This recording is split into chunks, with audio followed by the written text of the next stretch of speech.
राधे राधे।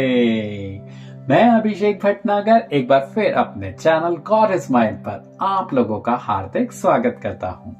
आज हम श्रीमद् भागवत के तीसरे स्कंद के 25वें अध्याय को सुनने जा रहे हैं। आज के अध्याय में हम आपको बताने जाएंगे कि किस तरीके से माता पिता का अपनी संतान के प्रति क्या कर्तव्य होता है और क्या चाहते हैं हमारे परमात्मा, कि किस तरीके से हम अपनी संतान को किस तरीके का ज्ञान दें, उनको किस राह पे लेके जाएं, हमारे को क्या उन्हें सिखाना चाहिए और क्या नहीं सिखाना चाहिए। तो ये सब ज्ञान आपको पता चलेगा जब हमारे प्यारे कपिल देव जी महाराज, जो कि अपनी माता देवहूति को इस बारे में बताएंगे कि आखिर एक माता पिता का फर्ज क्या होता है अपने संतान की तरफ, किस तरीके से अपनी संतान को आगे बढ़ा करें, किस तरीके से अपनी संतान को शास्त्रों के बारे में बताएं कि क्या सही है और क्या गलत। चलिए उसकी शुरुआत हम करते हैं और जानते हैं क्या होता है जब कर्दम जी वन में चले जाते हैं और परमेश्वर का ध्यान धर के अपना तन त्याग कर देते हैं, और किस तरीके से कपिल देव मुनि अपनी माता देवहूति को ज्ञान सुनाना शुरू करते हैं या आरंभ करते हैं। मैत्री जी ने कहा, हे विदुर, कपिल देव मुनि जी का यह वचन सुनते ही कर्दम ऋषिवर उन्हें दंडवत और परिक्रमा करके वन में चले गए। जाते समय देवहूति से कह गए थे कि तुझे जिस बात का संदेह हो वह अपने पुत्र कपिल देव मुनि से पूछ लेना। यह वचन सुनकर माता देवहूति ऋषिवर महाराज के चरणों पर गिरने के उपरांत हाथ जोड़कर बोली, आपने मुझे कपिल देव मुनि के हाथों सौंप दिया, इसलिए मैं साथ चलने से लाचार हूँ। कर्दम जी वन में जाकर नारायण जी के तप और ध्यान में लीन हुए। सब जीवों और संसारी वस्तुओं में परमेश्वर का प्रकाश ऊख के रस के समान है कि कोई गांठ मिठाई व रस से खाली नहीं होती है। एक सा समझकर अपना तन योगाभ्यास के साथ त्याग दिया। उनके जाने से देवहूति का बड़ा शोक हुआ और दुख हुआ, पर ब्रह्मा जी का वचन याद करके ज्ञान की दृष्टि से चित्त को धैर्य दिया और अपने पुत्र कपिल देव जी मुनि से सामने हाथ जोड़कर कहा, मैंने देवताओं से सुना था कि आदि पुरुष भगवान यह संसारी रूप वृक्ष जो माया मोह के फल फूल से लदा है, इसके काटने वाले हैं। सो आज मुझे राजसी की चाहना नहीं रही, इसलिए मुझको अपनी शरण में जानकर दया करके ऐसा ज्ञान सिखलाइए जिसमें मेरी अज्ञानता कि ये जो काटी जमी हुई है यह छूट जाए। संसार में अज्ञान को अंधेरे के समान समझना चाहिए। जिस तरह मनुष्य अंधेरे में राह भूलकर ठोकर लगने से गड्ढे में गिरकर चोट खाता है, उसी तरह अज्ञानी मनुष्य संसारी माया मोह में लिपटकर नष्ट होते हैं। ज्ञान का दीपक हाथ में रखने वाला मनुष्य अच्छी तरह अपनी इच्छा के स्थान पर पहुंचकर भवसागर पार उतर जाता है। काम, क्रोध व अहंकार के गड्ढे में नहीं गिरता। सो मैं चाहती हूँ कि आप इस प्रकृति का हाल जिससे सारा संसार उत्पन्न होता है और जिस तरह परमात्मा का प्रकाश सब जीवों के तन में रहता है, कृपया करके मुझे बताइए। यह वचन सुनते ही कपिल देव मुनि जी महाराज बोले, हे माता, मैं इस हाल के पूछने से बहुत प्रसन्न हूँ। मुझसे ऐसी बात सुनने की इच्छा योगी और ऋषिवर लोग करते हैं। संसारी माया जाल से छूटने के लिए मनुष्य को ज्ञान प्राप्त करने के सिवा दूसरी बात उत्तम नहीं होती है। माता, पिता, भाई, बेटा और मित्र उसी को कहना और समझना चाहिए जो ज्ञान की बात बतलाए। जो माता पिता आदि अपने परिवार को ज्ञान नहीं बताते, उन्हें हितु न जानकर शत्रु जानना उचित है। तुम तो आप ज्ञानी हो, तुम्हारे भवसागर पार उतरने में संदेह नहीं है, पर तुम यह बात निश्चय करके जानो कि मेरी दया व कृपा हुए बिना किसी को ज्ञान नहीं मिलता, नहीं तो कोई चाहता ज्ञानी हो जाता। हम ज्ञान का हाल तुमसे कहेंगे, उसे जो मनुष्य प्रीति के साथ सुनेगा वह कृतार्थ होकर भवसागर पार उतर जाएगा। इस बात को कहते वक्त, इस बात के बारे में चर्चा करते वक्त मैं आपको एक बात बहुत रोचक बताना चाहता हूँ। यही मैंने श्रीमद् भागवत में पढ़ने के बाद यह जाना है कि श्रीमद् भागवत केवल वो इंसान तभी सुन सकता है जबकि भगवान चाहे कि वो मेरे करीब आ जाए। जब भगवान चाहते हैं कि इस व्यक्ति या इस नारी को मैं अपने करीब बनाऊं, तभी उनके मन में वो चेष्टा उत्पन्न करते हैं कि उनका मन श्रीमद् भागवत की तरफ लगे।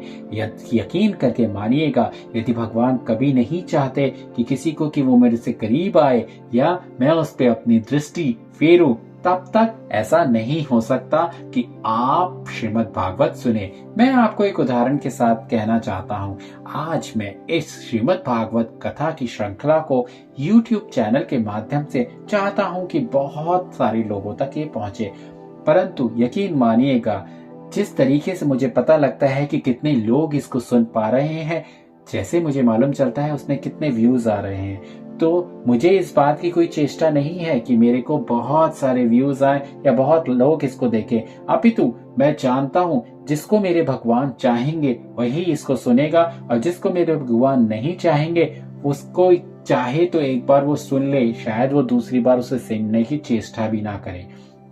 क्योंकि ये सब चीजें ना तो मेरे हाथ में है, ना ही आपके हाथ में, ये भगवान के हाथ में है। जब वो चाहेंगे तभी आपका मन भागवत धर्म की तरफ लगेगा। अपितु आप वही दिनचर्या में, रोजाना उसी दिनचर्या में जिस तरह आप आज तक लगे हुए हैं लगे रहेंगे, और इसी तरीके से अपनी आयु व्यतीत करते चले जाएंगे। इसीलिए मैं तो बस आपसे यही हाथ जोड़ के विनती करूंगा, यदि आप चाहते हैं कि आप भगवान के करीब आ जाए या आप भगवान को कभी अपने करीब महसूस करें, तो इस भागवत धर्म को जरूर सुनने की चेष्टा करें। कहने को तो ये भागवत धर्म 7 दिन में सुना जाता है लगातार, परंतु आज के समय में किसी के पास इतना वक्त है ही नहीं कि 7 दिन एक जगह बैठकर उसको सुने। तो इसीलिए शायद मेरे भगवान ने मुझे ऐसी चेष्टा करवाई कि मैं इसको YouTube के माध्यम से इसको इस श्रृंखला में बद्ध कर दूं कि जब भी किसी के पास थोड़ा भी वक्त हो, दिन का 10 या 15 मिनट, वो जरूर इसे सुने और भगवान मैं हो जाए और भगवान के करीब हो जाए। क्योंकि हमारे हिंदू शास्त्र में ऐसा कहा गया है, यदि किसी ने मनुष्य जन्म लिया है तो एक बार उसका श्रीमद् भागवत का सुनना बहुत ही आवश्यक है। बाकी तो मैंने आपको जिस तरह बताया, जब मेरे भगवान की इच्छा होगी तभी आप इसे सुन पाएंगे। अगर उनकी इच्छा आपको करीब बुलाने की नहीं हुई या तो अपने पास लाने की नहीं हुई, तो आप उसको चाहे एक बार सुन के हो सकता है कि आप इस श्रृंखला को जारी ना रखें, परंतु यदि मेरे भगवान का आशीर्वाद होगा तो आप इसे अंत तक जारी रखेंगे। तो चलिए, ये मेरा एक सुझाव था, और बाकी जो मैंने अपने इन शास्त्रों से पढ़ा है वही मैंने आपको बताया है कि क्यों और कैसे एक इंसान भागवत के करीब होता चला जाता है। और मेरा यकीन मानिएगा, जब आप भागवत के करीब हो जाते हैं ना, तो कभी आपको ऐसा एहसास होता है भगवान मेरे आस पास आज बैठे हैं, या भगवान ने मेरे से आज ये चर्चा करी, या भगवान ने मेरे इस कार्य में मुझे इस दिशा में जाने का निर्देश दिया है। ये सब आपका होता चला जाता है जब आप भगवान के बहुत करीब आ जाते हैं। और भगवान के करीब कैसे आते हैं? इस भागवत ग्रंथ के जरिए। तो चलिए, मैं तो अपनी कथा आगे जारी रखता हूँ। बाकी तो हरी इच्छा है कि आप इसको कितना जारी रखेंगे और भगवान कितना आपको अपने करीब बुलाना चाहेंगे। चलिए करते हैं आगे की बात। संसार में ज्ञानी लोग मुक्ति पाते हैं और अज्ञानी मनुष्य मुक्ति पदवी पर नहीं पहुंचते। हे माता, जो लोग काम, क्रोध, लोभ, अहंकार, मद और मत्सर के वश होकर संसारी माया मोह में फंस जाते हैं, उन्हें अवश्य नरक भोग पड़ना पड़ता है। यह मन उनकी संगति पाकर अशुभ कर्म से 84 लाख योनि में जन्म लेकर अनेक तरह के दुख भोगता है। जो मनुष्य उनको अपने वश में रखे, वह अपने तन से उस पुरुष को पृथक देख सकता है। ज्ञान प्राप्त हुए बिना काम, क्रोध आदि वश में नहीं हो सकते। जो लोग विरक्त होकर वैराग्य धारण करके भक्ति योग का अभ्यास करते हैं, उनके वश में काम, क्रोध आदि हो जाते हैं। जो लोग मेरे चरणों की भक्ति सच्चे मन से करते हैं, उनकी मुक्ति होने के लिए वह आनंद की राह है। सो तुम अपने पति व पुत्रियों के जाने की कुछ चिंता ना करो। गृहस्थी में मन लगाना ही संसार की फांसी है। मनुष्य जितनी प्रीति परिवार और धन आदि छूटे व्यवहार की करता है, उतनी प्रीति साधु महात्मा से करे तो मुक्ति पदवी पर पहुंच जाए। हे माता, मनुष्य का तन देवताओं से कुछ कम नहीं होता, पर ज्ञानी होना चाहिए। ज्ञानवान मनुष्य देवता से अच्छे होते हैं, उनकी बराबरी देवता भी नहीं कर सकते। भक्ति योग की पदवी यज्ञ, दान, तीर्थ और व्रत आदि सब धर्मों से उत्तम समझना चाहिए। जब तक संसारी तृष्णा नहीं छूटती, तब तक भक्ति योग मिलना कठिन है। ज्ञान प्राप्त होने के लिए सत्संग चाहिए। सो मेरी कृपा के बिना संत महात्मा की संगति नहीं मिलती। यही बात मैंने अभी आपको पीछे बताई थी। जब भगवान चाहते हैं ना, तभी आपका मन होता है कि आप सत्संग सुने, चाहे तो 10 या 15 मिनट के लिए ही, क्योंकि यही 10 या 15 मिनट आपके विचारों को बदलने के लिए बहुत है। यह बात सुनते ही देवहूति प्रसन्न होकर इस इच्छा से चारों ओर देखने लगी कि वे साधु और संत कैसे होते हैं। मुझे मिले तो मैं उनका सत्संग करके भवसागर पार उतर जाऊं। यही तो प्रश्न सबके मन में आज के समय में भी उठता है। हर कोई ये सोचता है कि जो भगवा वस्त्र धारण किए हुए हैं वही जरूर साधु संत होंगे और केवल हमको उन्हीं के पास जाना है। नहीं, ये बिल्कुल सत्य नहीं है। आज की टेक्नोलॉजी के जमाने में जहां से भी आपको ज्ञान मिल जाए वो बहुत है। ऐसा जरूरी नहीं कि आपको पहाड़ों में ही जाना है या आपको तीर्थों पे ही जाकर ये सारा सत्संग सुनने को मिलेगा। आज का जमाना तो एक नवयुग है, जहां आप केवल अपने कानों में जरा सी लीड लगा लीजिए और जो आपका मन करे बस 10 या 15 मिनट का वक्त निकाल कर अपने भगवान का थोड़ा सा भजन कर लीजिए। मैं ये नहीं कहता कि आप केवल मुझे सुने, आप चाहे तो किसी को भी सुने, परंतु थोड़ा भगवत भजन रोजाना 10 या 15 मिनट करना बहुत जरूरी है। और मैं इसलिए कहता हूँ कि गॉड इज माइंड को आप इसलिए सुने क्योंकि हम ध्यान रखते हैं कि हम आपके 15 मिनट से ज्यादा का वक्त ना लें। चलिए मैं तो आगे बात करता हूँ। कपिल देव जी ने उनका यह हाल देखकर कहा, हे माता, साधु संत व ज्ञानी की लक्षण हम तुमसे कहते हैं, सुनो। उनको किसी के दुर्वचन कहने से क्रोध नहीं होता। तो ये तो किसी आम आदमी में भी हो सकता है। यदि कोई आम आदमी जो बहुत ही सरल स्वभाव का हो तो वो भी एक साधु ही है।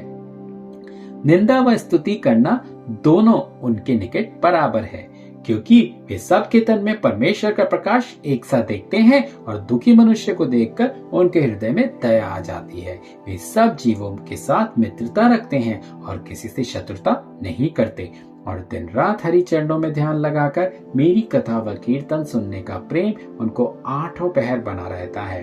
खाने पहनने आदि संसारी कामों को अपना किया नहीं समझते। सब भली व बुरी बातें परमेश्वर की इच्छा से ऊपर जानते हैं। सुख और दुख एक सा समझकर मेरे मिलने की इच्छा से अपना घर द्वार कुल परिवार छोड़कर जिस जगह मेरी कथा व कीर्तन व स्मरण व चर्चा रहती है वहाँ बड़े आनंद से रहते हैं। कथा के सुनने से उनको ज्ञान प्राप्त होकर भक्ति उत्पन्न होती है और मेरी भक्ति होने से मैं उनको संसारी माया जाल से विरक्त कर देता हूँ। तब वे मेरा स्वरूप अपने तन में ज्ञान की दृष्टि से देखते हैं। उनका मन मेरे चरणों में लगा रहने से बरसात, धूप और जाड़ा उनको कुछ सता नहीं सकता। ऐसे संतों की संगति करने की मुझे सदा इच्छा बनी रहती है। पर वे साधु और संत ऐसे समदर्शी हो जो पशु पक्षी आदि सब जीवों में परमेश्वर का चमत्कार एक सा समझकर अपना भीतर व बाहर एक सा रखें। ऐसे ज्ञानियों की मुक्ति होती है। काल, सूर्य, चंद्रमा, यमराज आदि, अग्नि, पानी और हवा आदि सब मेरे अधीन है। मेरी आज्ञा के बिना कुछ काम नहीं कर सकते। जो मेरी शरण में आता है उसके ऊपर किसी का कुछ वश नहीं चलता। कपिल देव जी का वचन सुनकर देवहूति माता जी ने कहा, महाराज, मुझ स्त्री को यह ज्ञान प्राप्त होना बहुत कठिन है। अपनी भक्ति और पूजा का सरल मार्ग मुझे बतलाकर प्रकृति का हाल कहिए। तो क्योंकि आज समय थोड़ा ज्यादा हो गया है, इसीलिए इस अध्याय को मैं यहीं समाप्त करता हूं और कल बाकी का अध्याय यानी 25वां अध्याय का शेष भाग हम आपको कल बताएंगे। तो चलिए करते हैं आज के दिन की शुरुआत राधे राधे के नाम के साथ। राधे राधे। कल जरूर आइएगा ये जानने के लिए कि पूजा करने का सरल मार्ग क्या है। चलिए